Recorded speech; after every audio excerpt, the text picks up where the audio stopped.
Columbus, Ohio so far, and the Crew yet to give their fans a goal. They've had a few chances, but Kansas City had the chance to capitalize as they got the 37th minute goal from Digital Takawera. Cheerleaders on. How more American can you get here at halftime as the Wizards trying to hold on to that for another 45 minutes. They did get on the board, as we mentioned, with Digital Takawera, who's going to the All-Star game. Good news for the Metro Stars this past week. One of the All-Star goal scorers of last year, Tab Ramos, is back in action, but he can't play yet because the rain won't stop. Goals raining this past week in MLS. Let's take a look back at some of the highlights.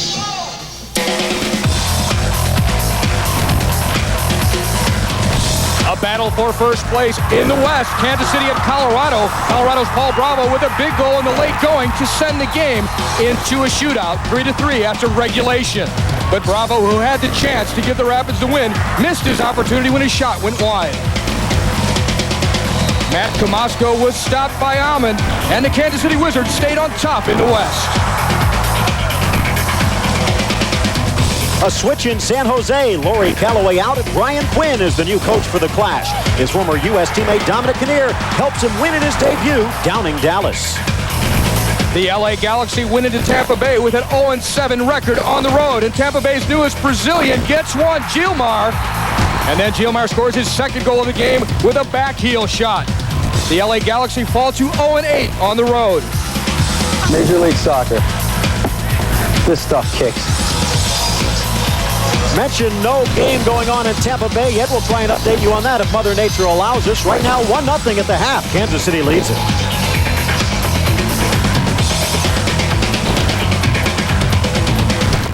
Just 156 countries.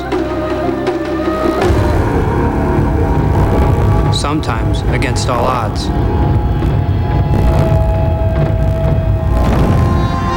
The game goes on. Umbro. Only soccer since 1924. Official supplier to Major League Soccer. By Bondi. Action, status. Maybe he can even up this one before it's over. Let's take a look a little bit closer at the man, the myth, and the legend, Thomas Dooley. Thanks to Snickers. Major League Soccer presents Snickers Fair Play. Defender Thomas Dooley made his mark during the 1994 World Cup. Along with his defensive reputation, he soon became a welcomed offensive threat. And today, Dooley has continued his attacking prowess, scoring a goal in his MLS debut, helping Columbus break a 6-game losing streak. Major League Soccer's 17th member of the 94 World Cup team, Thomas Dooley, gets this week's Snickers Fair Play. Are you hungry for soccer? Enter the Snickers Fantasy Sweepstakes. You can win a trip to MLS Cup 97 this October. See the game. Kick it around with the best of MLS. Print your name and address on the inside of a Snickers wrapper. Mail it to Snickers Fantasy Sweepstakes, P.O. Box 963255, Lubbock, Texas 79491. Don't wait. Entries must be in by August 15th. Might Columbus or Kansas City be there in D.C. come MLS Cup 97 time? The Wizards looking to hold on to the top spot in the West. They're 45 minutes away. What's so advanced about Fujifilm? When we're here, the #1 story is the narrow confines, but that has not been the story here today. Instead, Ty, a lot of offensive explosions from both teams. Some great attacking soccer. The ball has gone back and forth. Plenty of possessions in each penalty area. And good attacking soccer despite Preki being out the league's leading scorer. We look through Columbus nearly scores here. Great acceleration by Brian Bliss. And then Brian McBride got his foot to it off of McCune and off the post. Saved the post. Were the Kansas City Wizards. And then they end up picking the ball in. The header going for Digital Takawera as he gets the ball past Brad Friedel. Some controversy here because Mo Johnson right out in front. Here's the free kick by McCune. McCune all the way to the back post. A beautiful ball. And then Clopas does even better. Not cleared quite well enough by Clark. And Digital Takawera puts it away. Friedel wanted an offside call against Mo Johnson. No dice, but Johnson looked like he may have raised his arm in the direction of the ball. You could also see Thomas Dooley raising his hand. Didn't work, though. And then late going here, An awkward play here for the Kansas City goalie, Mike Ammann, but it does not go in. Kansas City goes in with the 1-0 lead. And Frank Lopez breathes a sigh of relief. Right now, 11 shots, most of them for Kansas City. Possessions also belong to the Wizards, and they've also been fouling a little bit. The All-Star Game coming up. You'll see it on ESPN, 7:30 Eastern on a Wednesday, and plenty of players here will be there. You want to find out who will be the star and the MVP like Carlos Valderrama was last year? Tune in 7:30 Eastern Wednesday and find out. And the white-clad Wizards will be moving from the left to the right here in half number 2, and Mo Johnston trying to pep him up a little bit. Brian McBride and the crew will try and get back into this one. Mark Chung knocking it back to Richard Gough. One substitution in for Kansas City at the start of the second half, and that's John DeBrito. He will be ending up patrolling this near side touchline. Edmundo Rodriguez is taking a seat after his second start as a member of the Wizards. Tinsley throwing it in for Chung. We'd like to thank Adidas and all of our other Major League Soccer sponsors for allowing us to bring you tonight's game without commercial interruption. Gough forced back towards his own goal. No substitutions for Columbus yet, but they do have plenty on the bench available. Marcelo Carrera perhaps tops on the list, the maestro that actually led the attack for the beginning of the year before Mazonoff and Varzia found their stride. Don't forget Sneaky Pete Marino, who is very likely to provide goal-scoring chances the instant he hits the field. Varzia slamming the ball off of Pittman. Dooley making a challenge in the box.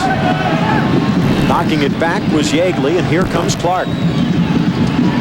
Bliss giving chase, or make that McBride giving chase. He'll win it on the back heel, but setting up DeBrito instead of a teammate. DeBrito wearing the number 15, third MLS team, along with Rodriguez, who had originally played with the Metro Stars and got tried out and cut before the season started in San Jose. DeBrito played a lot last year for New England and actually ended up playing 8 games, starting 8 games for New York early. And now here in his MLS debut in a Kansas City Wizards uniform. Take a look at the Bud game summary in the 37th minute. Digital Taquera picking up a errant clearance off the head of Matt McCune to get the Wizards on the board. A little bit of a header collision between McBride and Gough. The shot from Taquera over the bar, and McBride is still down in the defensive half and looking for a call from the referee. Taquera again, though, getting behind the Columbus defense. Something I've noticed lately in Digital Taquera's play, he's always been very fast and elusive, but he seems to be stronger on the ball. Here he holds off Mike Clark, still manages to get the shot towards goal. He did not keep it on target, but the Digital Taquera that I saw last year probably would have gotten the shot off. Mentioned keeping it on target, perhaps one of the best in MLS, and that is changing addresses. Steve Rammel, in case you missed it, traded from D.C. to Colorado in place of Roy Wagerly.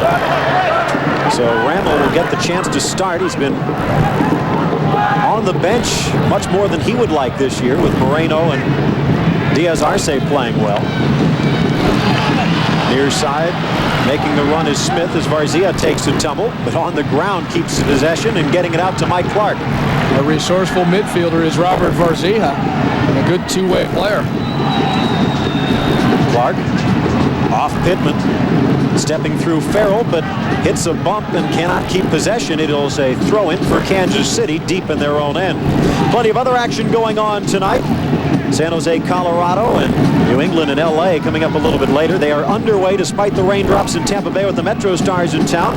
DC United and Dallas, in case you think that's a lot of MLS action. Well, you can watch plenty of it thanks to ESPN, DirecTV, and the MLS Shootout package. Call DirecTV or your local cable operator for details. The header towards Mike Ammann's net, but Matt McCune stood tall. It will be a goal kick for Ammann.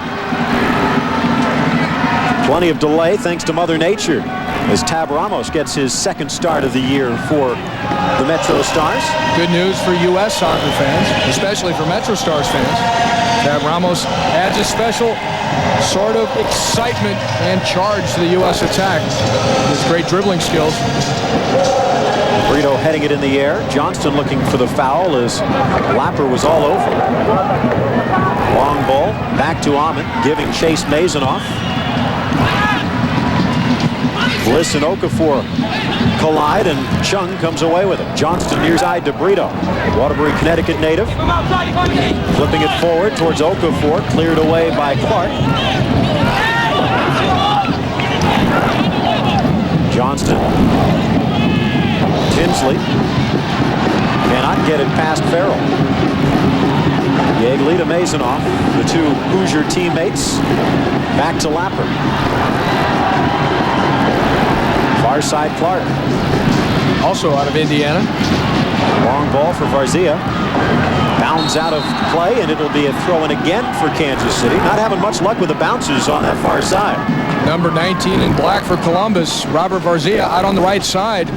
The lone Columbus selection to Major League Soccer's All-Star game this Wednesday, July 9th, at Giants Stadium. Something that did not make Tom Fitzgerald, the Columbus Crew coach, very happy. He expected Brad Friedel to be considered strongly, and a Brian McBride also. Still a chance for McBride if Beppe Galvarisi cannot play at full fitness. He has 2 games this weekend, so that's a question mark. As McBride, the first alternate, appears as though Kobe Jones will end up taking Eric Winalda's slot on the western side. Winalda electing to have surgery for the persistent problem that he has with the groin injury. He may be out 6 to 8 weeks. That has to concern Steve Sampson, the U.S. coach, as well. Similar problem for Tom Fitzgerald and Jorge Salcedo. Salcedo suffering from that similar injury that Winalda and Joe Max Moore both needed surgery for. Nice move by Takawera. Okafor coming to help out, but a little too close to the traffic as the backheel flick finds Rob Smith instead. Far side Farrell. Varzia looking for the ball. Farrell draws Pittman to him and gets it to the Polish national team star. But his cross sails all the way to the near side, and a throw-in as some boos rain down. You could see a duel shaping up on that far side with Jason Farrell coming forward and Steve Pittman trying to control his forward progress. Digital Takawera back to Tinsley. We saw Tom Fitzgerald there a moment ago. No stranger to success for him as a coach. At the University of Tampa, winner of the NCAA Division II championship in '94. Bliss keeping possession, back to Lapper. Nearing the 7-minute mark, gone in half number 2, and there is a score early in the first half in Dallas as United has gotten on the board. Ben Iroha stepping back into the starting lineup with the unassisted goal as United leads it 1-0.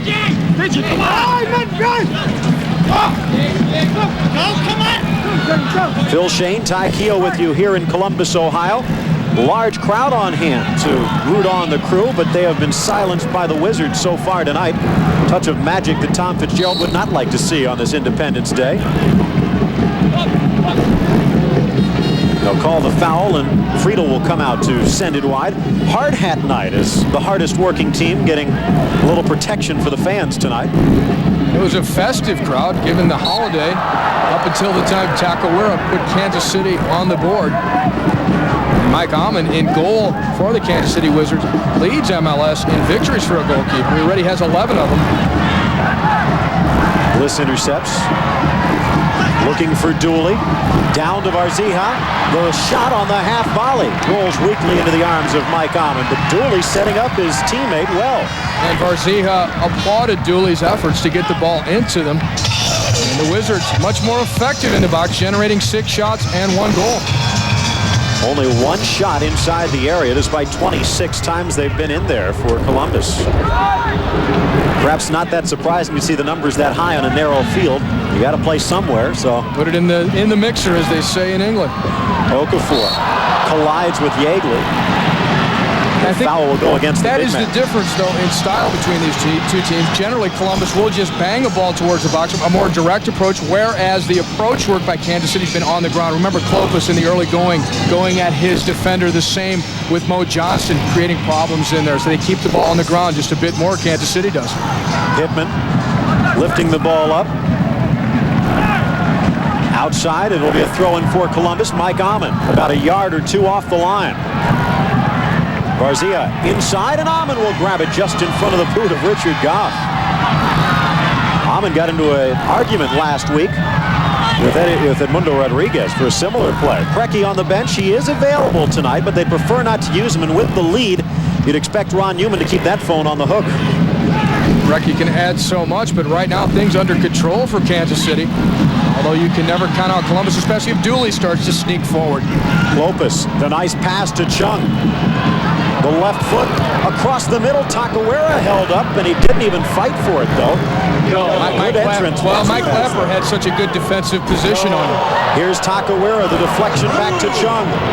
Chung double teamed, knocking it back to the big number 20. Okafor as KC coming out in the second half, holding on to the better of possession.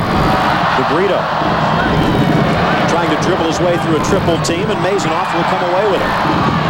Briefly, the ability that Kansas City has to work the ball out of tight spaces, unique perhaps to all but maybe DC, and many people think those two teams might be fighting it out for the title this year. Interestingly enough, Columbus, though, right near the top in terms of the time of possession statistic. They trail only DC. And tonight, it appears that Kansas City has been more effective in spreading the ball around and playing the one touch that's so important on this narrow field. McBride across the goal, and Mazonoff can't get there. It's deflected off of the defense, and Ammann grabs it. And again, Thomas Dooley pushing up the middle. Forget defense. Dooley playing almost a central midfield here in half number 2 is Brian McBride looking to keep that streak going. And it's a very natural transfer in the back for Columbus. Yeagley very accustomed to playing as a sweeper as well. When Dooley goes forward, Yeagley just drops back from his defensive midfield spot into more of a defensive role. Kansas City has won 3 of the 5 previous matchups, including the only one this year at Arrowhead Stadium.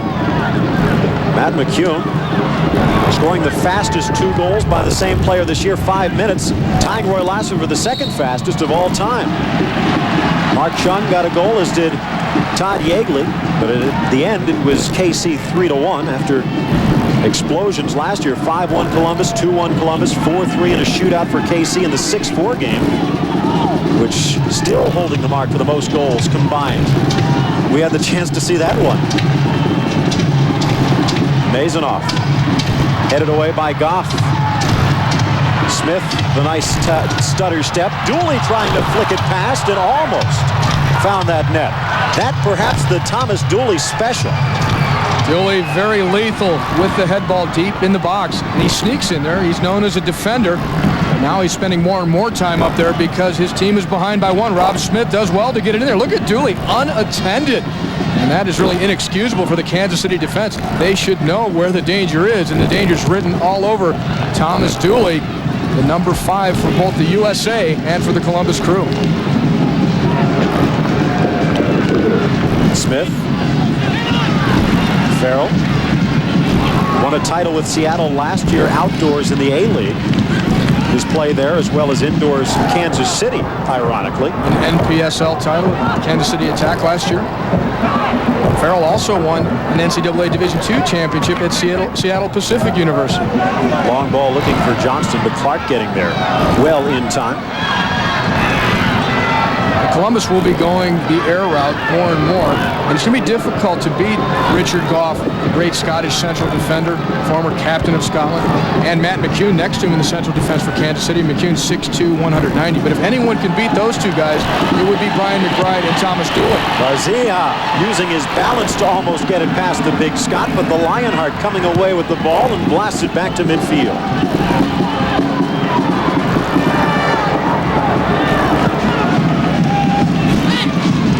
Far side, Clopas.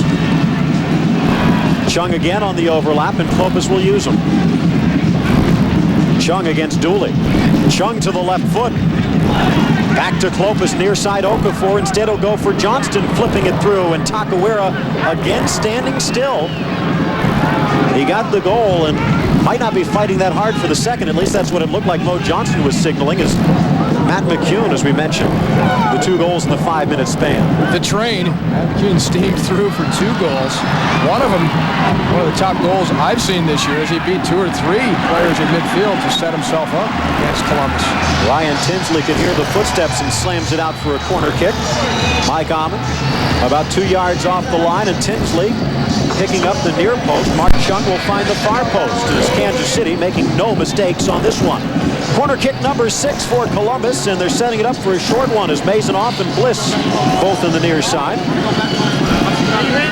Nearing 15 minutes gone in half number 2. Watch for Lapper, watch for Dooley on this one. Masonoff looking for Dooley, but reading it well was DeBrito. They'll swing around to the far side and try it again.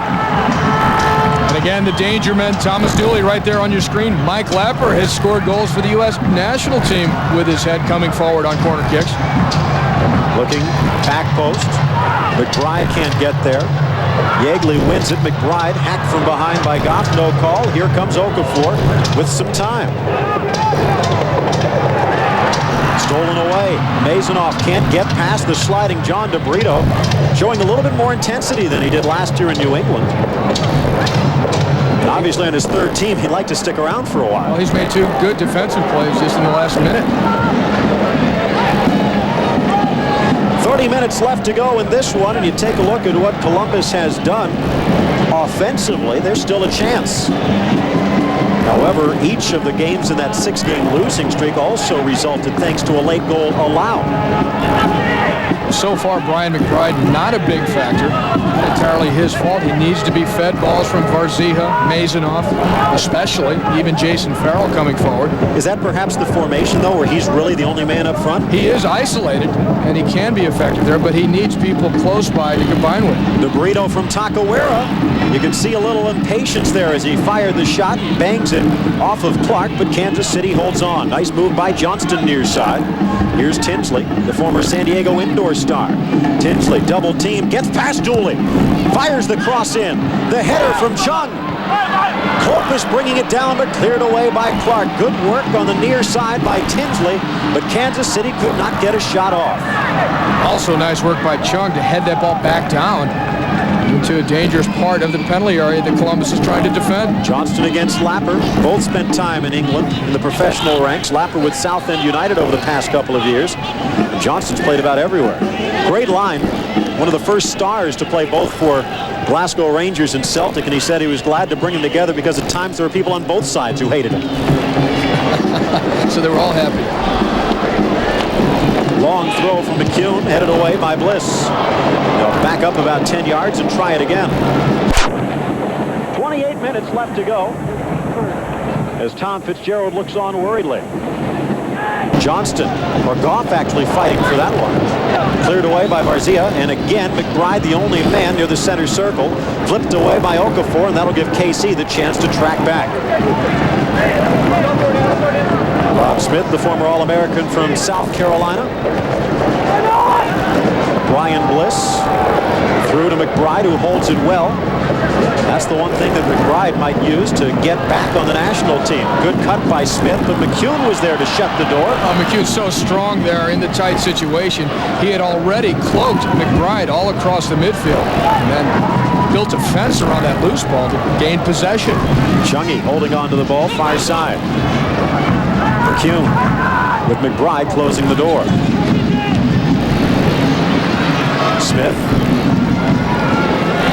Yeagley pushing up, looking for McBride, but Okafor again wearing the captain's armband and stepping forward with purpose to knock it away. DeBrito and Johnston. Johnston comes away with it. Hitman. Tinsley near side. Wearing the white armband, or actually white bandage around that left wrist. DeBrito, double teamed. Digital, back to Gough. You can see Okafor sense the pressure, but Yeagley still almost wins it away. Here's Chung off Johnston, still Chung. Slotting it through, but Clopas can't get there in time. And slamming the ball out of play, Jason Farrell. It will be a corner kick. Trying to feed Frank Clopas to the far side. Good idea to get in behind the defense. Right now, Columbus preparing to substitute. Both Pete Marino and Marcelo Carrera have warmed up and are ready to enter the game. Third corner kick for Kansas City. This will swing towards the top of the 18, and before DeBrito can get there, it will bound out on one hop. And they will bring in their first substitute, Sneaky Pete. Before we get to that, wide world of sports coming your way. tomorrow. And boxing, of course, part of the highlights. Saturday, 4:30, 3:30 Central. The Valvoline Professional Boxing Series, an IBF Junior Middleweight bout. The marquee matchup for Raul Marquez. 26-0, taking on Romales Ellis, who only has one defeat in 24 pro bouts. First title defense for Marquez. Won the middleweight crown, knocking out Anthony Stevens. Back on Wide World of Sports on April 12th. Catch it again, 4:30, 3:30 Central tomorrow on ABC's Wide World of Sports. Definitely a tactical substitution. Yeagley, a very defensive-minded midfielder. Marcelo Carrera, the opposite, the kind of guy that gets forward and can slip balls into tight spaces to break down defenses. He's a very creative attacking midfielder. Marino is on at the moment, and Carrera will soon follow. And that means the only offensive player who's still away as Thomas Dooley limps back towards the goal. Might be a reason considering it's 19 fouls to 6. Kansas City coming out with all guns blazing. But Dr. Khumalo, the only offensive player still on the bench at the moment, and there's some people who wonder if maybe he fell into the same pit trap that put him in the doghouse last year. He came in and had a very strong couple of games for Columbus in June after playing with South Africa against the English national team. Carrera headed away by Gough, throwing for Columbus. Since then, Dr. Khumalo's performance has dropped off. I think Fitzgerald trying to send the message. Carrera flicking it up and just over the bar. It might have hit the top of Mike Ammann's post, and in fact, Thomas Dooley trying to politic away a corner, but that one just narrowly missing. Not a bad idea here by Carrera. Again, the throw-in's very dangerous on the narrow field. The ball bouncing. Watch Carrera. He's got his back to the goal, but he still manages to threaten Mike Ammann's goal acrobatically here, showing great flexibility to even get his leg up that high. It does not touch Mike Ammann's fingertips, so Dooley really had no case for a corner kick. Tacuera to DeBrito. Oh, and he almost grabbed hold of that one in full flight. Carrera still the leading scorer in Fort Lauderdale Strikers history in the A-League. Up to win a championship back in 1990, and you saw some of the flair that caught Thomas Rongen's eye back then. And obviously has kept burning in Tom Fitzgerald's eye so far this year. Switching fields nicely. Pittman to Tacuera, one-on-one against Lapper. Bliss comes over to help. Tinsley, quick service, looking for DeBrito, and they're going to call the foul against the big man, sticking his foot out. A little bit of dangerous play, perhaps, as DeBrito, one of two Southern Connecticut State stars on the field here today. One for each team. Brian Bliss, the other one. Tinsley sent it in. There's the high boot by DeBrito into the face of Mike Clark. Dangerous play called there. Bliss, by the way, the only, or actually the first at that particular point to have his number retired at Southern Connecticut State. Gough guarding McBride away from Mike Ammann's net. I thought McBride may have been a half step offside, but no flag went up. 22.5 minutes, about the midway point here of half number 2. Phil Shane, Ty Keogh with you from Columbus, Ohio, on the campus of the Ohio State University. Right now it's a 1-0 Kansas City lead. Columbus trying to pull out the guns in sneaky Pete Marino and the maestro Marcelo Carrera. Exactly. With 2 second-half subs. Because so far it's been a very long night for Brian McBride, the Columbus Crew's top scorer, and also despite missing 6 games through injury, still one of the top scorers in all of Major League Soccer. Dooley far side. Carrera. Pittman drops off and Klopas takes it over. Carrera, the left foot, looking to curl it in, but he just can't bend it enough.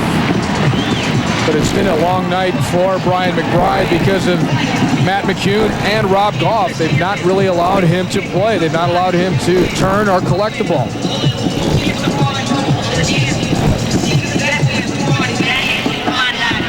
.5 minutes to go in regulation.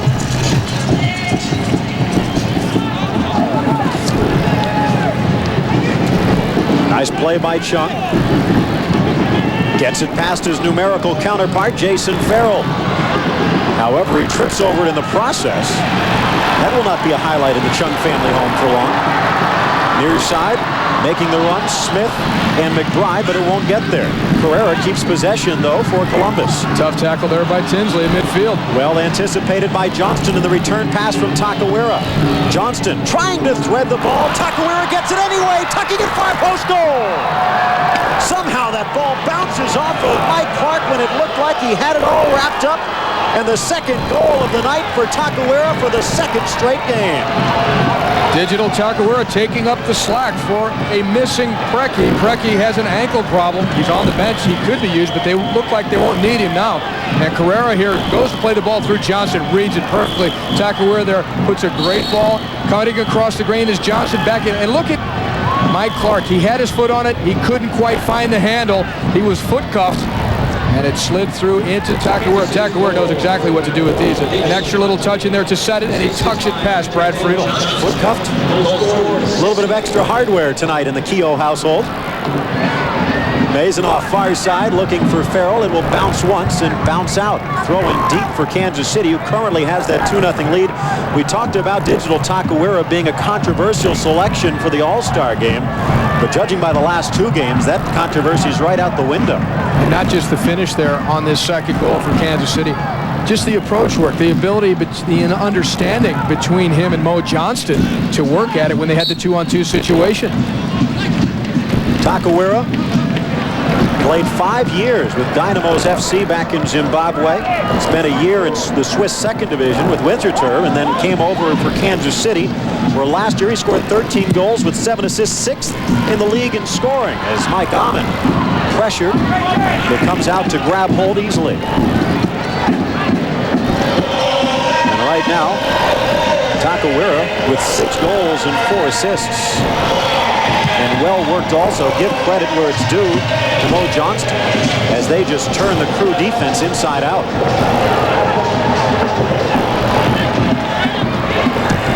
Blasted away by Ammann. Take a look at what's happened around the areas inside the box. And Kansas City catching up a little bit. Columbus finally has a few shots, but as soon as they start to turn the offense on, they find the defense a little bit lacking. Headed forward by Lapper, who's pushing up from that left back position. Carrera sliding it through. Can Marino get there in time? No. Goal kick for Kansas City. But at least a semblance of attacking play through midfield there. Fitzgerald frustrated as with his team, but Brian McBride headed a good ball into Carrera, who tried to find Marino. Ammann taking his time on this one. Second in minutes so far this season, but no one has more wins, and it will be guaranteed to stay that way if history holds course, as Kansas City has never lost a game in which they had grabbed the lead first. Ammann, perhaps a rare miscue on this one, slamming it high and out of bounds, and a throw in for Columbus. Well, both goalkeepers with California collegiate roots. Mike Ammann playing at Cal State Fullerton. There's a look at Ammann, and then at the other end, Brad Friedel at UCLA, where he won an NCAA championship in 1990. At that time, he was a teammate of Mike Lappers, who's playing in front of him right now. Rob Smith near side to Carrera, giving chase as McCune. The train is blowing the whistle, and Carrera caught on the tracks, but a throw in still for Kansas City. Throw in Tinsley. Takawera. Just when you start to criticize him for perhaps a little lackadaisical play, comes up with a brilliant bit of footwork. Dooley far side. Can he pull some magic out of the hat tonight? He has scored clutch goals in tougher situations than this. He's known for that. And it's a skill that you almost can't teach. He has an awareness of when to get forward. Ammann again at the 6, and it will be Kansas City running more time off the clock. Roy Lassiter getting on the board today as he puts the goal in the 37th minute to give the Mutiny the lead. They're all tied up in Big D. Fresh out of the doghouse, Daniel Penato getting on the board. He was very upset for not starting last time, and obviously showing a good reason why he should be tonight. San Jose and Colorado just underway. Takawera fighting his way through the defense, and perhaps a little bit too hard. Digital Tacuera has moved up into a 7th place tie in the MLS scoring chart, just 1 point back of Mark Chung, thanks to his 2-goal performance here tonight. Bliss, McBride, Gough all over him. Smith inside, headed back towards the arc, but no one home. Okafor plenty of time. Flips through, here's a chance for Marino. Marino holding on to shot, goal! Sneaky Pete does it again. Somehow, something out of nothing. The Pompano Beach, Florida native cuts the Kansas City lead in half. The pride of Brevard Community College in Florida, Pete Marino. He was a candidate for the U.S. Olympic team in '96, but he's been a prolific goal scorer in Major League Soccer if you count just the number of minutes that he's on the field. This ball gets in behind McCune and Pittman, and a nice cut here past Gough and Friedel by Marino. And here's the key. He gets the shot off very quickly, just right after he had stepped past Friedel. Look at this. Attacking instincts in the box. He beats 2 players there with 1 move, and a good move on Friedel. He pulls Friedel out of position and then immediately releases the shot into the empty net. Good play by Mike Lapper to lift the ball over the defense of Kansas City, which seemed impenetrable tonight, as Pete Marino nets his 5th of the year, and that's exactly what Tom Fitzgerald was looking for. And flashback to that stat, late goals for Columbus, they might just salvage a point out of this one. And Pete Marino always trying to make a case for himself as a starting player, as a 90-minute player, but it still holds true. He seems to be able to make a difference most when he comes off the bench. That's what he's done here. Gough getting a yellow card on that one. Tinsley to Chung. In Kansas City, a little bit more pressure right now. Flipping off of Okafor's head to DeBrito near side. Now the game changes completely. Looking for Johnston, headed away instead by Lapper. Tacuera showing a burst of speed. Digital to the middle, headed away by Lapper, and it will be picked up by Mazonoff. Far side Bliss, pressured by Clopas. The 2 former U.S. teammates collide. The end result, a throw-in for Columbus. One of the differences tonight have been the quality of the crosses in Kansas City, in Clopas, in right there, Digital Tacuera, Mo Johnson. Their crosses in general have been more accurate across the face of the goal than the ones by Columbus. Remember, Varzia sent several too far, all the way past all of his targets in the box. Chung on the right foot, not comfortable there. He'll cut it back, looking for some help. Gough's yellow card, his 3rd of the year. This one for dissent, as he was not happy with the way the officiating went on that last goal. A little bit of a hack from behind by DeBrito, and Dooley will get the free kick. And speaking of crosses, I also have to mention some of the wonderful crosses provided by Brian Tinsley, the right back for Kansas City, as he's gotten forward very effectively on several occasions. Including last week, setting up Mo Johnston on the game go-ahead goal. In the shootout victory at Colorado. When you think about it, Tinsley and Rodriguez, neither of them expected to be in the starting lineup tonight. Rodriguez played 45, and Tinsley, again, an offensive threat. Here's Chung. Kansas City without Paul Wright due to the late suspension. He was all ready to go on the flight. His bags had to be taken off the plane. Found out he could not be used. Now Sean Bowers still nursing the right calf injury. A little bit depleted. Here's Kansas City. The biggest one, obviously, Preki on the bench tonight, but not used thus far because of the ankle injury. Jason Farrell still limping a little bit as Steve Pittman cleaned his clock. Take a look at the Bud scoring summary. Tacuera in the 37th and in the 70th, but 5 minutes later, Columbus getting on the board, and a nice chip by Lapper and the patient work of that man, Pete Marino. Marino playing in Germany for a couple of years. SC Group and the amateurs for Bayer Leverkusen, where Claudio Reyna used to call home, as did Thomas Dooley. He has that goal scorer's instinct, and you can't hardly develop it. Guys seem to be born with it, but Pete Marino definitely in possession of the ability to make it count when he gets chances in the opposition's penalty area. DeBrito heading a little bit too hard, and they'll have to track back as Lapper looks for the long throw. Okafor stepping back well to just shut down McBride again. Pittman. Johnston, the return pass. Perhaps the two closest friends on that Kansas City team in Johnston and Pittman. But it ends up being a throw-in for Columbus. Take a look at what's happened as United quickly pops back on the board. Tony Sané ends up scoring as Ben Aroha tacking on an assist to the goal he scored earlier today. And United leads at 2-1, looking to go in strong towards the All-Star break.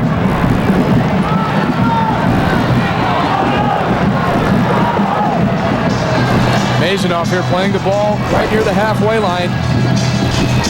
And Pete Marino started his run just a bit too soon. Ammann. Bliss taking it away. One more goal is needed in the remaining 11 minutes or so here tonight in Columbus. Pittman wins the ball, but straight to Mazanoff. Flicks it to the outside. Farrell back to Mays. He can send in a wicked cross, but he can't get it past Gough. He is living up to billing in the middle tonight for Kansas City. Two pillars of strength back there for Kansas City, and McCune and Gough. Tripped up Farrell. Foul against Digital Taquera or Okafor, both in the area. Free kick Columbus. And, you know, playing alongside of a player of Richard Gough's experience is only going to make Matt McCune that much more valuable as a player in this league. Still no fouls against Columbus. But plenty of bumps on their own shins so far in half number 2 is Kevin Terry. Well, do you think Kansas City has played a dirty game, or have they just played more aggressively? Carrera trying to bend it to the near post, and Ammann will grab hold. And that's actually a little bit of a thought between philosophies, perhaps, as far as aggressiveness goes. As you take a look, MLS action coming your way next Saturday, a week and a day, 8 o'clock Eastern from Foxborough. Kansas City taking on the Revolution. Get the chance to be there with Seamus Mallon. You'll be doing a game the very next day on ESPN, so plenty of MLS action next week. Check your local listings for more details. But as far as fouls and how it equates to wins, as Taquera turned around by Bliss, and it is at least a statistical fact that the team that fouls more ends up winning more games. And it's not so much the fact that the dirty play intimidating, but as you said, maybe they just want it more. Well, there's two ways that goes. Many times the team that wins the game actually has fewer fouls called against them because they've been attacking the most and they've been getting forward and they've been being taken down. There's a takedown there, in fact. If that was Pittman again, now is Mo Johnston coming back. Pittman already has a yellow card. Kevin Terry walking to the sideline, pulls out the hardware, and Mo Johnston goes in the book for the 5th time this year. He's going to have to sit out this game this weekend. Mo Johnston here trying to make kindling out of Marcelo Carrera, because here's one whack, and then he tries to step on him with a second one. Look at him, he's still going after him. The chainsaw was out. Entry pass, banging off of Marino. Bliss has a crack from 35. That sails well out of play. Mention the 5th yellow card. That'll put Johnston above on points, and he's going to miss Sunday's game against Dallas. Powerful shot from Bliss, but not on target as you take a look at what the miter gun registered, and it's a goal kick for Ammann, who has only 8 more minutes to kill for his 12th win of the year.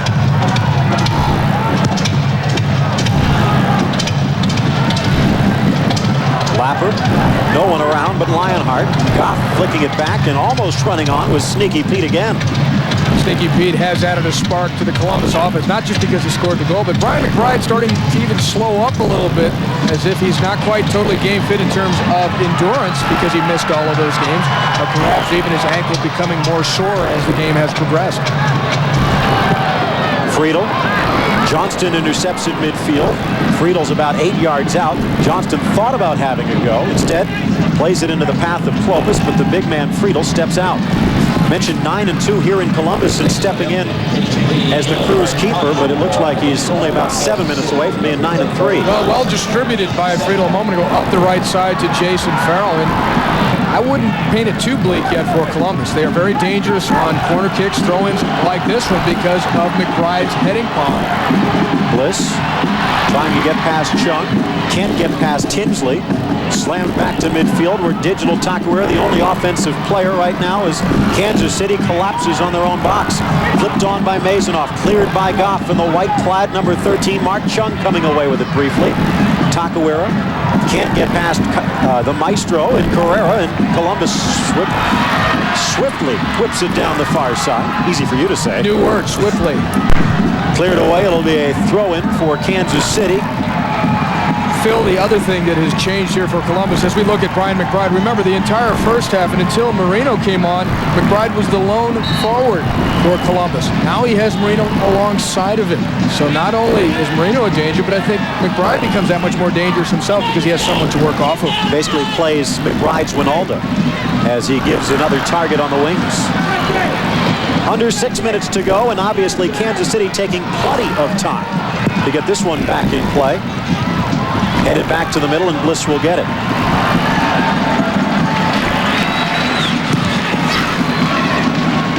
Clovis. Pass Chung. Johnston has it. DeBrito working behind. Johnston double teamed, looking for help, and it's not there. Johnston turning the corner against Lapper. Tries to get the cross in, and the big man in the Crew defense bats it away. Corner kick for Kansas City. Mo Johnston doing the right thing there as we look at another experienced Scottish former international, Richard Gough. 61 caps, 6 goals for Scotland. One of the premier central defenders in all of Europe in his prime, no question. In swinger, headed away by Thomas Dooley, near side. It'll go out as a throw. Almost 17,000 here in attendance tonight on this Independence Day in Ohio Stadium. 16,743, lifting the Crew's average just a bit. Lapper, the nice turn and clear. Not bad considering the holiday. A lot of people barbecuing. It's become perhaps a little bit of a tradition to come out and watch the Crew here at Ohio Stadium. They're battling right now to try and even this score. Taquera fighting for the hat trick and fighting for the ball. Johnston swings it far side, again finding Pittman. The Crew's motto is that they're the hardest working team in all of America. They've got about 4.5 minutes to prove it right here. Mark Chung stepped over it, and Dooley promptly took it away. Marino trying to fight for it against Pittman. Chung has it now, focus far side. Chung will use him, but not before Farrell steps into the path. Jason Farrell with Pittman looking to shut him down. Deflected away, off of Okafor, and it will be a corner kick for Columbus. And the Crew fans like it. Mike Lapper into the box, Thomas Dooley, and Brian McBride. The in-swinger cleared away again across the end line by Clopas, and it will be another corner kick. Carrera complaining that Clopas inside that 10-yard arc. This one whistles across, loose in the area. Marino almost got boot to it. Ammann punches it away, and Kansas City clears the zone. Oh, Jason Farrell just missed connecting with that corner kick from Carrera. Ammann comes out, fighting through the attack. Still on the ground, he blocks it away. The whistle still down as Gough sends it across the far side. Ammann stomping on the Crew player, Mike Lapper, after the play. Thomas Dooley wants a piece of Ammann. And still Lapper, and obviously Ammann not pleased with the initial collision right now, but he's going to be lucky. The red card already being shown to Mike Ammann, the goalkeeper for Kansas City. So this puts the Kansas City Wizards into a jam. Lapper was tangled up with Ammann. I think Ammann felt that he was unfairly held during the play, but he came back to stomp on Lapper. And as you said, Kevin Terry's already pulled out the red once, and he might be ready to wield it again. He's going over to talk to his assistant on the far side. If the ball was in play, that's a penalty kick. And that would allow, and in fact, Brian McBride already had it spotted. If the whistle hadn't already blown, it appears the whistle had already blown for a corner kick when Ammann actually stomped on Mike Lapper. Remember, it was their last win just a couple of weeks ago against the Metro Stars. An 85th minute handball resulted in a penalty kick that Brian McBride slammed home for the victory. And as you said, perhaps an interpretation away from getting the chance to send this one to a shootout.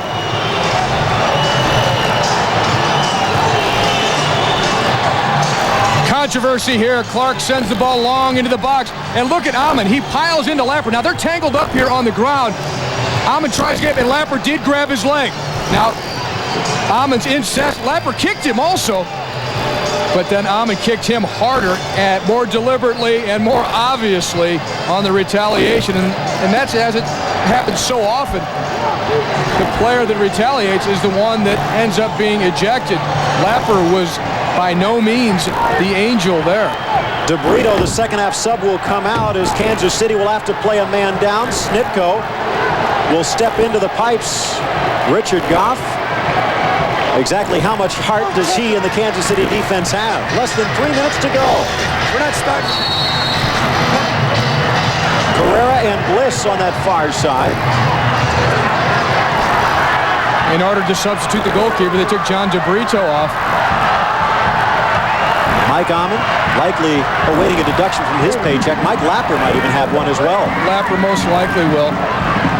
Carrera, in-swinger. Snitko punches it away. Mazonoff sets it up, slams it off with Okafor. Imagine the pulse rate on Snitko now as he comes out to the 6 to grab it. The most dangerous moment for Chris Snitko, and he handles it well. Snitko, one of the Olympic goalkeepers for the United States last summer. But not terribly experienced at this level. His team playing a man down, and he's got to be cold. He's been sitting there for a couple hours on the bench. Had no idea something would transpire along these lines. Nearing 2 minutes and 10 seconds to go in regulation. It is 2-1 Kansas City. Both goals from Takawera.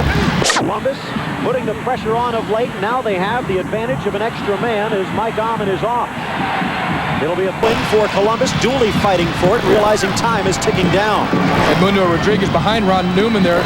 We're told that he left the game due to a strained calf muscle at the end of the first half. And actually, DeBrito did pretty well filling in for him. Carrera lifting it towards the box. McCune steps up to head it away. Takawera giving chase. Best thing to do would be just send it into the corner, which is what he tries to do, but Bliss comes away with it. $1:30 to go in regulation. Lapper heading it down. Mazonoff fighting for it, but cleared away by Gough. Well, back into the Columbus end. 1:20 to go. Throw in for the Crew. Well, if Columbus is able to tie this game, Mike Lapper will get a lot of credit for it. But he held Ammann and he kicked Ammann before Ammann turned around and blasted him. Nice header by Carrera, punched away by Snitko. The young guy did all right there, didn't he? Chung near side, Takawera, far side, Clopas is open, so's Chung. Friedel comes out. Chung tripped up at the edge of the box. That should be a free kick. That will be a card, and Brad Friedel will get ejected. The intentional foul at the edge of the box, and whatever advantage Columbus had has just gone by the boards. Well, this is tough. These teams have to play. In fact, Kansas City has to play this Sunday. Ammann won't be able to suit up for that. Friedel will miss the next game for Columbus. Look at Chung. Lays it off, then sprints into space to get the return pass from Takawera. And what a great ball it is because it draws Friedel out. And Friedel here does take out Chung. He had no chance for the ball. It looks worse in slow motion. I thought the judge may have been a little bit harsh because his momentum was part of what carried him into Chung. The slow motion makes it look more deliberate. I thought maybe only a yellow would come out. But when you see games from around the world, they are getting much more strict on goalkeepers, particularly when they leave the confines of the penalty area. If they make contact then, very often they do get the red card. And Tom Fitzgerald, the Columbus coach, cannot believe it because this game may be down the tubes. And not only that, he won't have Brad Friedel, one of the top goalkeepers in all the United States, for his next match. Looked like Friedel might have wanted to give Kevin Terry a little memento as he threw his gloves to the ground. David Winter, the Davie, Florida native, Tom Fitzgerald's national championship winning keeper at the University of Tampa a couple of years ago, stepping into the fray. 44 seconds left to go. Kansas City, the 2-1 lead, trying to add to it and put the nail in right here. Chung and Takawera. Digital looking for the hat trick, but it sails high. And they will say it's deflected in the corner kick with more time coming off the clock. Brad Friedel lurking at the edge of the tunnel. He wants to see how this one ends. Plenty of power from Digital on that one. And you can see as the clock ticks down, they'll stop it at 32. Brad Friedel still hoping upon hope. Near side, Clopas, good possession. Digital slams it off of his teammate. A throw in for Columbus, 26 seconds and ticking. The fans standing here at Ohio Stadium hoping for something good to happen. McCune slams it into orbit. That one almost reached Mars. 14 seconds left. Headed away by Gough. Look at the veteran still hustling there to win that loose ball. Richard Gough leading by example. Ron Newman getting into a tussle, and we have a fight in front of the Kansas City bench. Kansas City didn't want to surrender the ball with just 10 seconds left, and the head coach of the Wizards in the middle of it. And the clock has been stopped. They may add a few seconds back on. Right now there's only 1 second on there. And Preki stepped right into the middle of it too. Brad Friedel might have thought he got left out and all the fun out of that one. Friedel might want to retire closer to that tunnel unless he wants more fines. Ron Newman not happy with the way things ended up, and very rarely do you see anything get this out of hand as Friedel, just in case his teammates might need some support. Not a wise choice by Friedel. Ron Newman at the age of 63.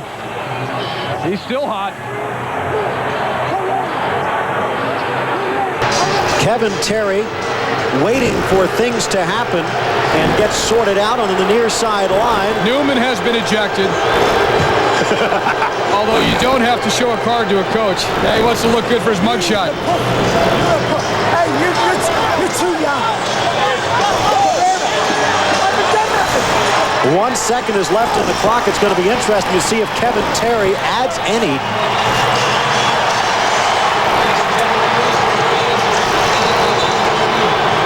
And Ron Newman getting the police escort to the locker room. You never knew he was sober. Nice fake by Ron there, by the way. He's just joking with him now. Tom Fitzgerald at midfield, hoping they'll add some seconds to the clock. Right, David Winter stepping up into the box. Goal from McBride, headed away by Gough, and that will do it. It has come to a close, and among Horace one ends. Fireworks, we promised them both in the goal and on the bench. Digital Taco on the player of the game with his goal tonight. Ends in a 2-1 Wizards win. Brad Friedel can only look on and wonder. The win for the 5th straight time on the road. We'll be back to wrap it up after this. Interrupting Larry King live for live coverage. FX. Seeing is believing. For the most comprehensive to-the-minute coverage of the entire world of sports, be sure to tune into Fox Sports News. At Fox Sports News, we are there tonight after game in most areas. Check local listings for time. Mirko Castillo, the former Hotshot, had a hat trick in one game against Houston in the regular season. He's got a goal tonight, but he's been held in check, Glenn. Well, held in check, but I don't know. He looks very lethargic tonight. His movement around the penalty area and around the arc, not that big. And if this team is going to get back in it, Castillo is going to have to help lead the way. Indiana with a kick. Castillo out of play. Castillo with his 4th CISL team in 4 years. He's won a couple championships, though. The Chicago Power and the NPSL, the San Diego Sockers. What a fantastic year he has, having broken the consecutive game scoring streak by Zizinho in Monterey. But 35 years of age in the indoor game, at some point, the wear and tear catches up to you, Bill. Castillo, 25 consecutive games with a goal scored. It starts all over the playoffs, of course. You'll have a chance to resume that streak at the start of next year's regular season. Here comes Indiana again, wanting to tie it up. Balelo, some nifty passing to Farias. His shot is blocked. Banks got it to Bento. And that last sequence is the Indiana that everybody knows, and the dangerous Indiana with that sharp little inner passing and that great quality buildup. And that's what Indiana's got to look to do, is get more ball circulation against Houston tonight. 3-2 Hotshots. Farias centers it to Balelo. Balelo again, the wild one, missing Marino. It comes off to Kozel. He'll bring it out to Gilbert. Well, they call Balelo the franchise. He's got all the records all the time. Look at that, Waldorf nearly full from Gilbert and long range. Comes back out to midfield, and this game, nothing like the 2 previous meetings here in the regular season. Indiana winning 6-3 here and 11-5 here. Look at this long-range shot by Gilbert, and it's swerving and curling in the upper corner, almost fooling Waldorf. Back to the live play, and Bandovich lets it go out, and it'll be Indiana possession. So Bandovich and Leone have come back for Houston in the lineup tonight. Trevor Dawkins inserting them. Their efforts have been good so far. Harley with a kick. And again out of play, Indiana possession. One thing you know with Otto Leone, Bill, is you're always going to get that work ethic out of him. And in a game like this tonight, work ethic to match Indiana is a real key. Marino comes back out. Callahan fighting for it for the Twisters. They're down 1. And the first time shot from Rojano goes awry. Rojano, 11 goals in the regular season, as Terry Waldorf, real mainstay for the Hotshots in goal over the years. Well, and he's the only guy who's been used in goal apart from the 6 attacker generally over the last 2 years. And he's sharp every night, really has been solid for Houston. Again, his ability to communicate with his back's a key. Waldorf 4-4 in playoff play. Last year, of course, Houston losing in the finals. Monterey defeating them in overtime to win the championship series 2-0. A thrilling finish for La Raza in Houston. The Hotshots would love to get back to the finals. They have to go through Monterey in the next round. Monterey and Dallas playing in the other opening round Eastern Division set. Banks trying to get rid of it. Comes back out to Callahan. 4:35 to go in the third. Kluba now with it for the Indiana Twisters. Long ball off the boards. Harley defending. Good patience shown there by Harley. Houston again, sitting back and content to let Kluba knock these long balls in and look for the counterattack like this. Leone off the boards, Kluba there. Bandovich comes in on Gilbert, and it comes off Beto a touch. Indiana will again get possession, but Houston applying steady pressure. That was a great move right there. You had seen him dropping off before, but you saw him play out, and that time they went high pressure in the Indiana zone. Pato and Waldorf. Trouble with the handle for a moment. Wheels it out to Beto. 3:44 to go in the third. 3-2 Houston. No scoring in this third period. Well, we told you defense usually arises in the playoffs, and that's what this one's turned into after a 3-1 first quarter. Waldorf dives on it again. 1 goal in the second period, nothing here in the third. I think Terry Waldorf, Bill, his play really has given his teammates a lot of confidence tonight. Valela may challenge him here. Off the boards, cleared out by Young. It comes to Lawler and the Twisters.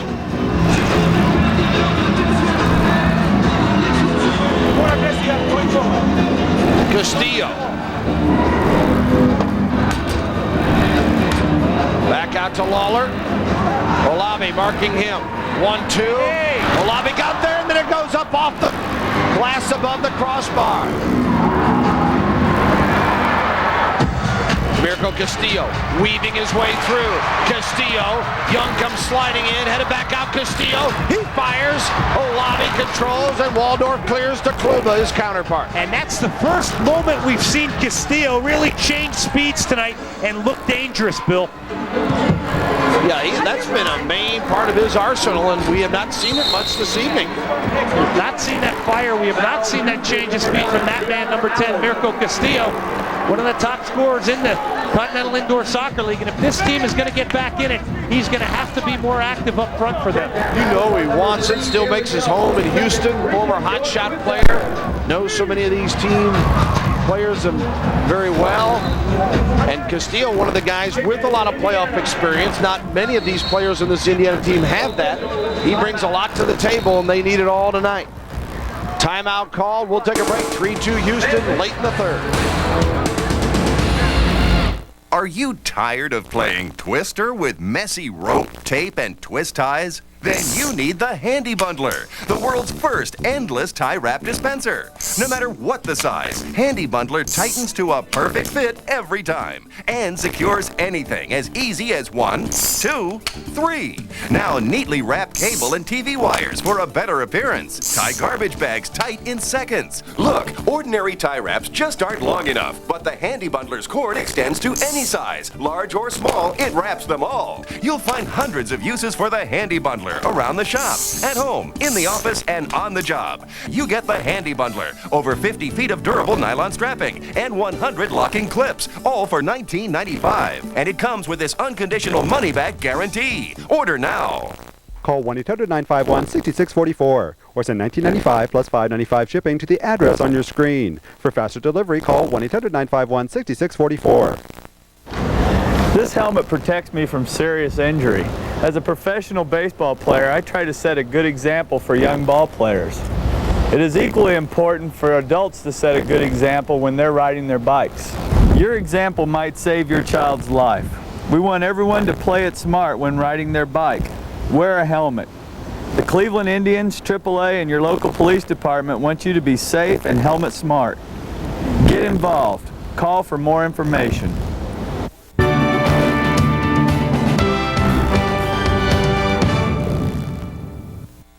More CISL playoff action on our Game of the Week on Fox Sports Net.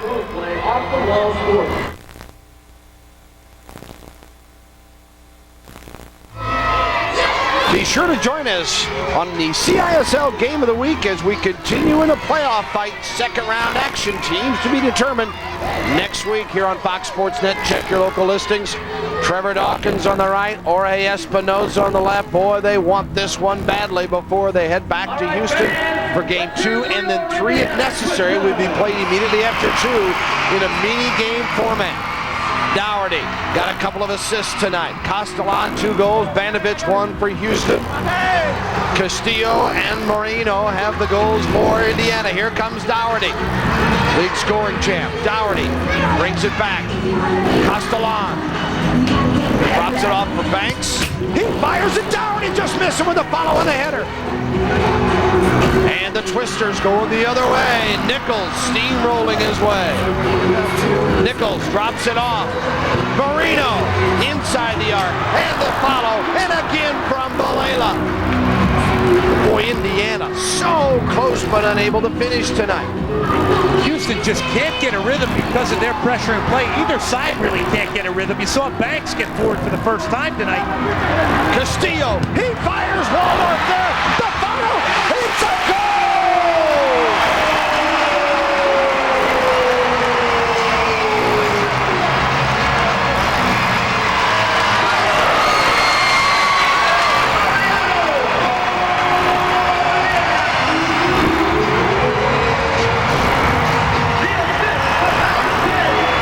Well, the left-footed shot by Castillo kind of handcuffs Waldorf. The rebound comes out. They can't close Balela down quick enough. The franchise nets the equalizing goal here. And you got to wonder now, after Balela buries this one, can't close that second ball down after the rebound. Will this unbridle and unleash now that Indiana attack here at Market Square? Houston has got to hang on now the next 3 or 4 minutes here and kind of reestablish their composure. Balela had the assist on the first goal by Marino on a nice setup pass.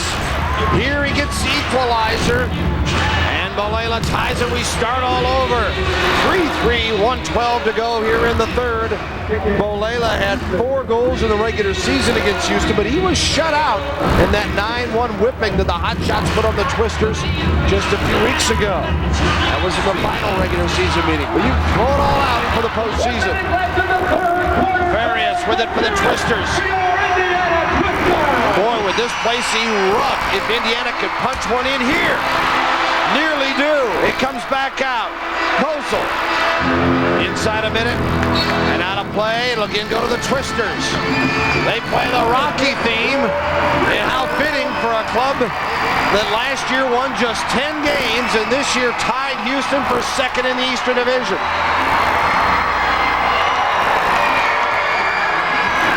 But I don't don't think anybody considers them an underdog in the playoffs.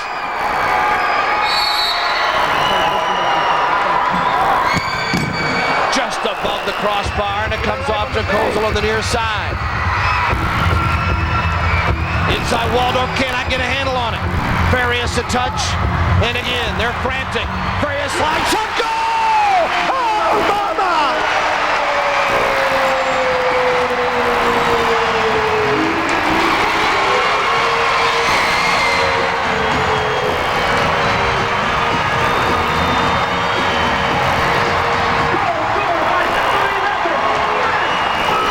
Well, you could feel the momentum changing here at Market Square.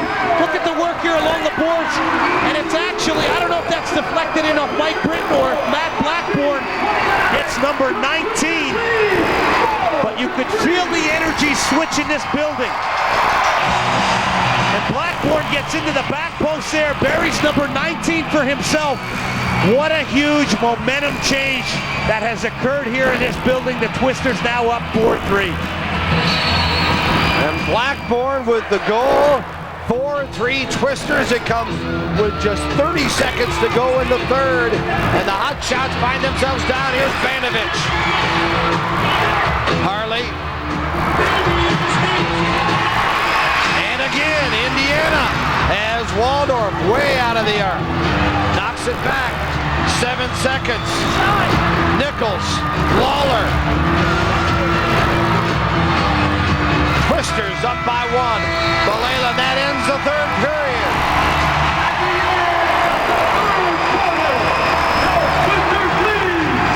The Twisters, with some late fire in the third, Balela and Blackburn, it's 4-3. You can win more than ever before this football season with Mark Lawrence Against the Spread. Hi everybody, Mark Lawrence with Preferred Picks, winner of more #1 documented handicapping achievement awards than anyone in the nation. Inviting you to join me Saturday mornings on this channel for all your college and NFL football best bet winners. Until then, Mark Lawrence Against the Spread reminding you to always bet with your head, not over it, and good luck as always.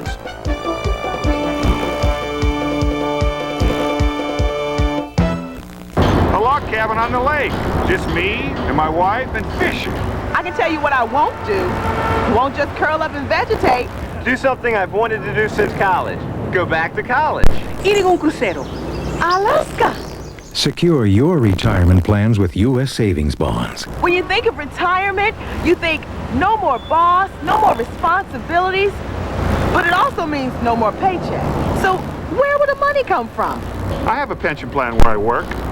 But will I still be working there 20 years from now? Start saving for retirement now with U.S. savings bonds. They're the easy way to save. They're the safe way to invest in your future. Get details where you work or bank. Or write U.S. Savings Bonds, Department of the Treasury, Washington, D.C. 20226. Look, you work too hard not to reward yourself when you retire. Take stock in America. U.S. Savings Bonds. Waldorf has been brilliant, but 2 unanswered goals by Indiana in 59 seconds have turned this one. And the Twisters out shooting Houston 30-18. They've got the lead by a goal. Well, you'll see this ball get cleared back out. Now watch Farias. Gets in behind Gary Young, gets in behind Castellan, an ill-timed tackle by Castellan, and Blackburn delivers that goal. 4-3, you really could feel the emotion changing, Bill, and momentum changing in this building, and that's what Indiana thrives on, is the energy of their crowd here. And they've got a good one here. They sold over 5,500 tickets in a pre-sale, and good walk-up tonight as well. Here's Dougherty. Just missed Banks, comes up to Siad Allen. Castellan looking for the hat trick. Dougherty, the follow goal! Actually went off a Twister player, and just like that, we're tied up. Oh, and what a huge goal for Houston through that man, Paul Dougherty, who's also been instrumental in setting 2 of the goals up tonight. But Paul Dougherty has scored what may be, at this point, the biggest goal for Houston this season. They come right out of the blocks here in the 4th quarter. Good pressing play off the inside of the post, and it hits an Indiana defender and goes in. Here's Alon. to Castellan. It comes back out to Dougherty, and it goes in, I believe, off Neil Gilbert after hitting the post. But Paul Dougherty with a huge goal for the Houston Hotshots to tie this at 4. Dougherty his first goal tonight after a pair of assists. Castellan will certainly get an assist. He's had 2 goals tonight. Returns a favor to the potential MVP of the league, Paul Dougherty. We start all over, 4-4. 14-16 remaining in the game. Waldo clears it out. Castellan looking to control. Dougherty's got it for the Hotshots, leads ahead. Banks almost popped in by the Twister player coming through as Banks was looking for Allen. Valela now Castillo. Castillo drops it off to Marino. Making a line change. Twister's buying some time. Out it comes to Rajano. Castillo. Well, we haven't seen that much tonight. Castillo getting the ball and actually getting turned around the arc. Can't even remember the last time I saw that in this game. Castillo will come off. You see him in the upper left.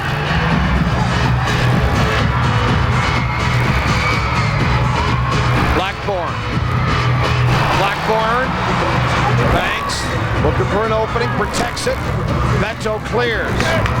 13-11 to go. This is the kind of game, Bill, that comes down to mental concentration. A mistake by somebody, an individual brilliant moment by somebody.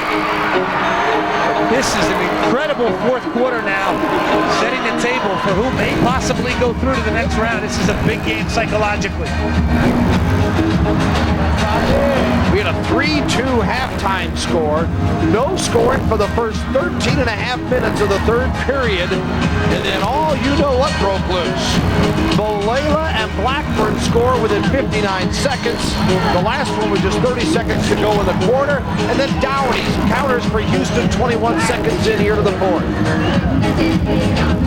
Olave coming up with it for the Hotshots. 4-4. Houston back in it after 3 straight Indiana goals. This is what Houston needs. A little bit more rhythm, a little bit more ball possession, which really hasn't been there for them tonight. But they sure have scored timely goals. Leon couldn't come up with it. It's cleared away by the Twisters. Young hustling back to guard. And foul is called. Boy, and I don't know, I think that's a harsh call on Gary Young. He just stayed there and established position. And basically, Farias knocked the ball behind him and ran into him. So Young, I thought, did a great job of patient defending. Callahan. Lawler! And a miss hit almost turns into an opportunity for Lawler at the far post, almost whipping that in. The upper corner past Waldo. Rajano slides it off. Farias got time. Shoots. Lawler got a touch on it. And Beto brought it right back out to Marino. And Leon with it now. Boy, any turn here, any mistake made in the 4th period is obviously magnified. That's the one folks go away remembering. Not the chances missed in the 1st. Leon tangled up trying to get one by Kluba. Bill Lance, Glenn Davis with you, the CISL playoff opener between Houston and Indiana. 4-4. Banks sends it long. Leon trying to get it back. And near boards, Young with a touch. A lot of herky-jerky right now. No one in control of this one. Pato with it against Banks.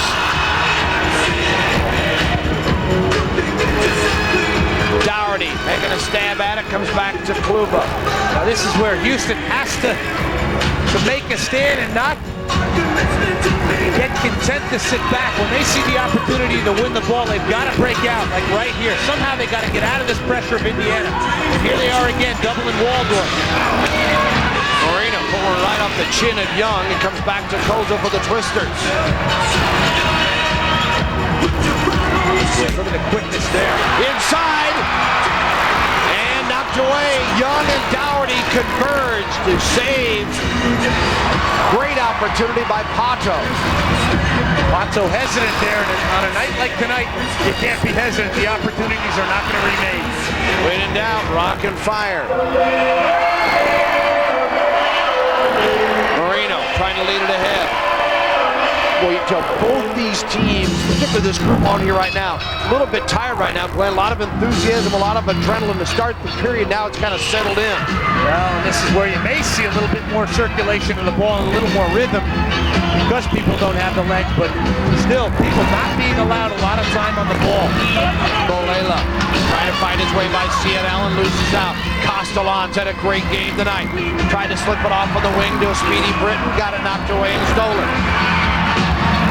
Blackburn had the put-ahead goal for Indiana, but that lead was brief. Their only lead of the game, and lasted 51 seconds before Dougherty tied it up to start the fourth.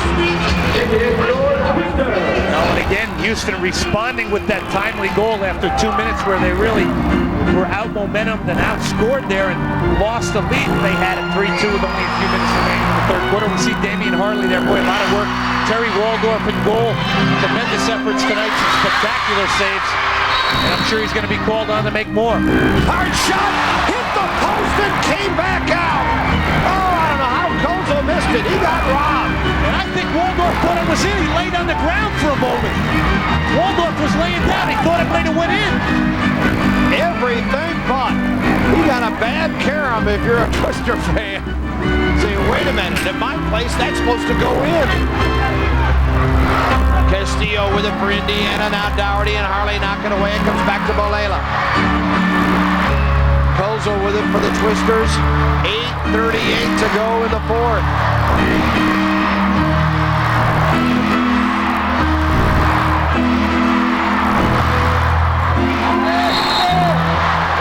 Foul is called, and watch out. Gilbert and Castellan getting after it. Gilbert's already served some time for a dangerous play. Both teams have scored on power plays tonight. This is where your composure, Bill, really is a real key with 8 minutes and 26 seconds left in the fourth quarter. You do not, as you say, want to take any silly penalties. Boleta, Castillo back out front. Now to Gilbert. There's the incessant music in here tonight, along with the crowd is really it's almost like a volcano ready to erupt here, constantly urging Indiana on to go forward. Bolela fighting against Dougherty. Two All-Stars, and the foul called on Paul Dougherty.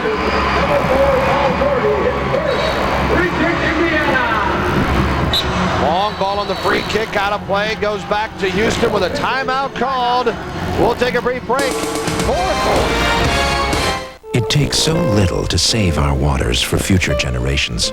Using less toxic household cleaners and fewer lawn care chemicals protects so much. Helps stop water pollution forever.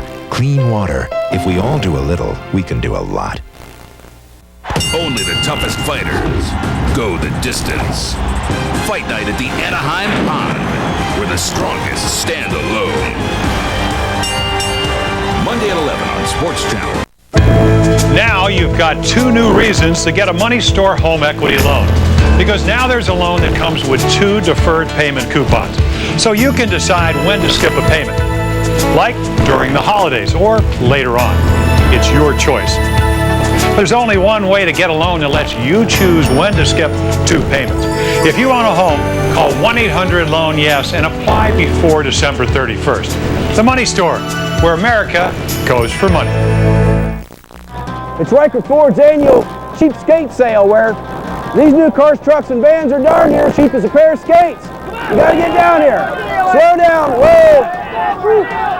We've got full-size pickup trucks, 0 down, 0 out of pocket with deals like this. Lease a new 97 fully loaded full-size F-150 XL pickup for $159 a month. With 0 down, 0 delivery. Whoa, whoa.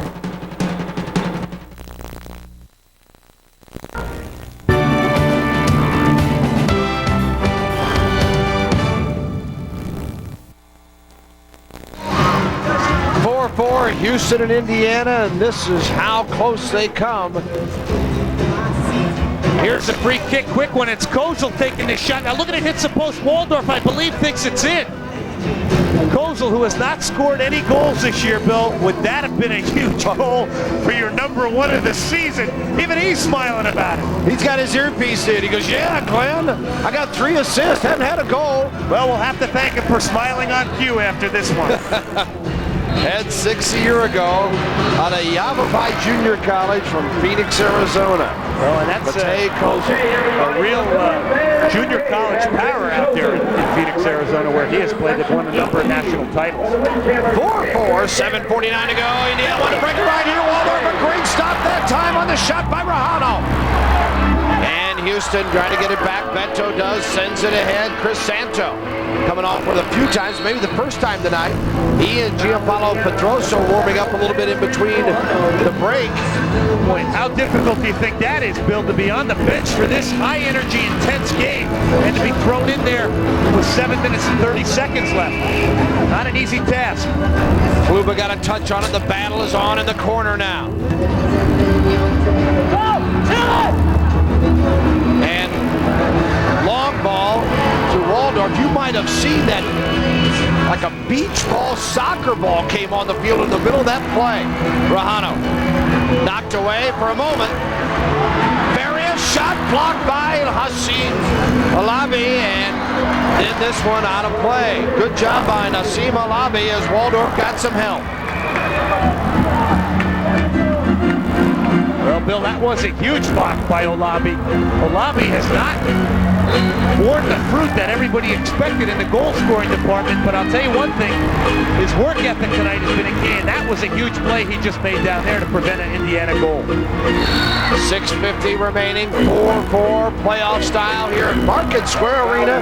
You're watching it on Fox Sports Net. We've had a great game tonight. The best part still to come. Banks trying to get it out of there. Does. To Otto Leon, his hotshot teammate. Houston, the period down 4-3. Dougherty got him back with a goal 21 seconds in. They've been scoreless since. CISL playoff action, 4th quarter. Houston and Indiana tied 4 each. Bill and Glenn Davis with you.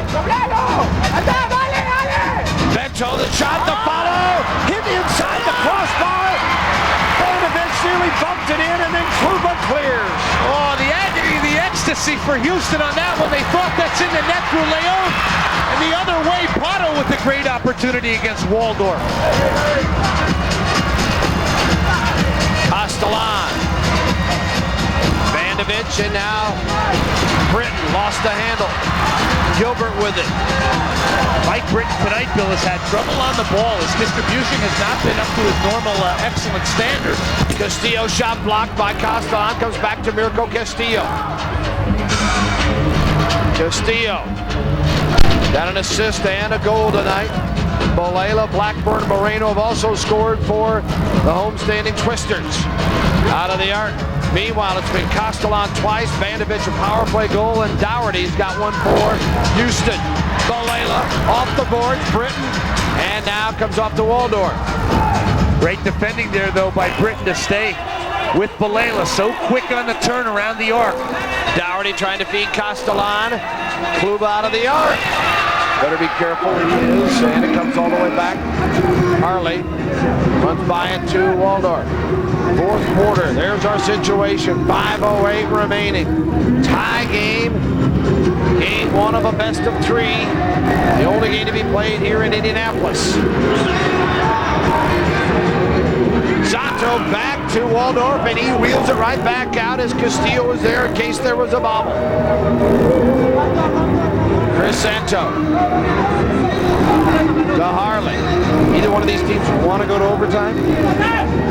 I don't think so, Bill. I think they both like to win in regulation. One thing good about Santo being on is Santo has the ability to get the ball down. Dougherty shot blocked by Blackburn, and inside Kluba looking for it. Comes out of the arc to get a kick on it. Santo. Castellan, a bullet, and a great stop by Kluba. Boy, and Castellan continues to get into dangerous scoring positions tonight. Not known as a big goal scorer for Houston. He's got to and almost gets the hat trick. He had time to take full measure on that baby. Kluba was right there. Great positioning for the keeper of the Twisters. gets a header. Doherty chests it down. Farias for the Twisters. Indiana Houston down it at 4. Matej Kozol thought he had Rojano. He has to run onto it. Now back to Kluba. 4 minutes remaining. 4 minutes. Long ball and out of play by Gilbert. Back to Houston. Timeout called. Stay with us on Fox Sports Net. We're tied at 4.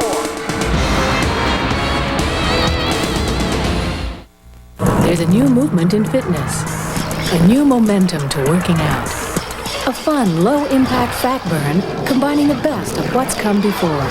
Momentum Elliptical Cross Trainer by Health Rider. Momentum's elliptical motion harnesses your natural momentum, giving an effective workout that tones, shapes, and burns calories and fat with a fun, natural movement no other machine can match. It seems to work your legs a lot better, and at the same time you get to use your arms. Got my heart rate up. It's identical to the one in the gym. Only Health Rider Momentum has this patented health club design with rear mechanism and adjustable ramp incline that gives you the cross-training benefits of 2 settings. Now it can be yours at home for thousands less. Trust Health Rider to give you club-quality features you won't find on any other machine. Add the Momentum Elliptical Cross Trainer to your workouts for just $49 a month. Call now to order your Health Rider Momentum. It's the new movement in fitness. The Bose Wave Radio was created around the idea of simplicity. Its award-winning audio technology delivers rich, lifelike sound that radio world called simply amazing. And yet it's so small, so simple, it could only be from Bose. Just use this handy remote to get room-filling sound from a radio that's compact and easy to use. Bose even made the ordering process, well, simple. Just call the number on your screen. And paying for the Wave Radio is simple. Just make 6 monthly payments, interest-free. Bose will even deliver the radio right to your door. Try it out for 30 days, risk-free. If you're not completely satisfied, just call Bose. They'll refund the purchase price. As simple as that. Okay, so one thing's not so simple. Deciding on a color. Pearl white or graphite gray. Call today to take advantage of the in-home trial or to learn more about the Bose Wave Radio. It's that simple. Well, except for the color part. Well, have they been earning their keep? No pun intended tonight? I guess so. Kluba and Waldorf have been some performers tonight, Glenn. Well, Bill, the reaction time for goalkeepers in the indoor game is so limited. It's all about positioning. You see the great opportunity there that Houston misses on by Ada Leon. Kluba recovers and gets that ball, but these two guys have really done a wonderful job of just getting in positions where the ball hits them. Distribution a key also, as we see Waldorf with the throw out. Fires it out, looking for CISL. Allen. And a foul on the boards with a push. It goes back to Indiana. 3:49 remaining in regulation. We say that overtime's a regular thing on this CISL Game of the Week on Fox Sports Net. A couple weeks we were out in Phoenix and the Sand Sharks in Monterey. And we also had Arizona and Washington go to an extra session. CISL. Goal, Houston! CISL puts it by Kluba. Bill, this is a huge play here. One of the few times tonight we've really seen a lot of room opened up and a 3-on-2 opportunity. Kluba gets fooled by that ball. He's going to his right. Allen throws it and side puts it in. Mike Britton, who really has not, I don't think, had one of his best games when it comes to distribution, plays a great ball there to Allen, and Kluba gets caught, I think, trying to read the pass to Leon. Watch Britton here. Does the right thing, runs right at the defense, draws him, and now plays the quality ball out to Alon. And I think John Kluba was trying to cut the ball off to Ada Leon, got fooled, tried to think it one play ahead. Allen puts it in, huge goal. Farias could counter here, got tripped up by Santo. Still, Indiana will really crank it up now. They're down a goal with 3:08 remaining as CISL. The other way, Nassim Olabi in the stop by Kluba. Olabi again. And Indiana, critical saves there. Boy, Nassim Olabi just can't buy a goal, but Houston continuing to hammer away here, Bill. Banks with it. One more here would seemingly ice it for Houston. Even though there's 2:40 remaining, the emotion of back-to-back goals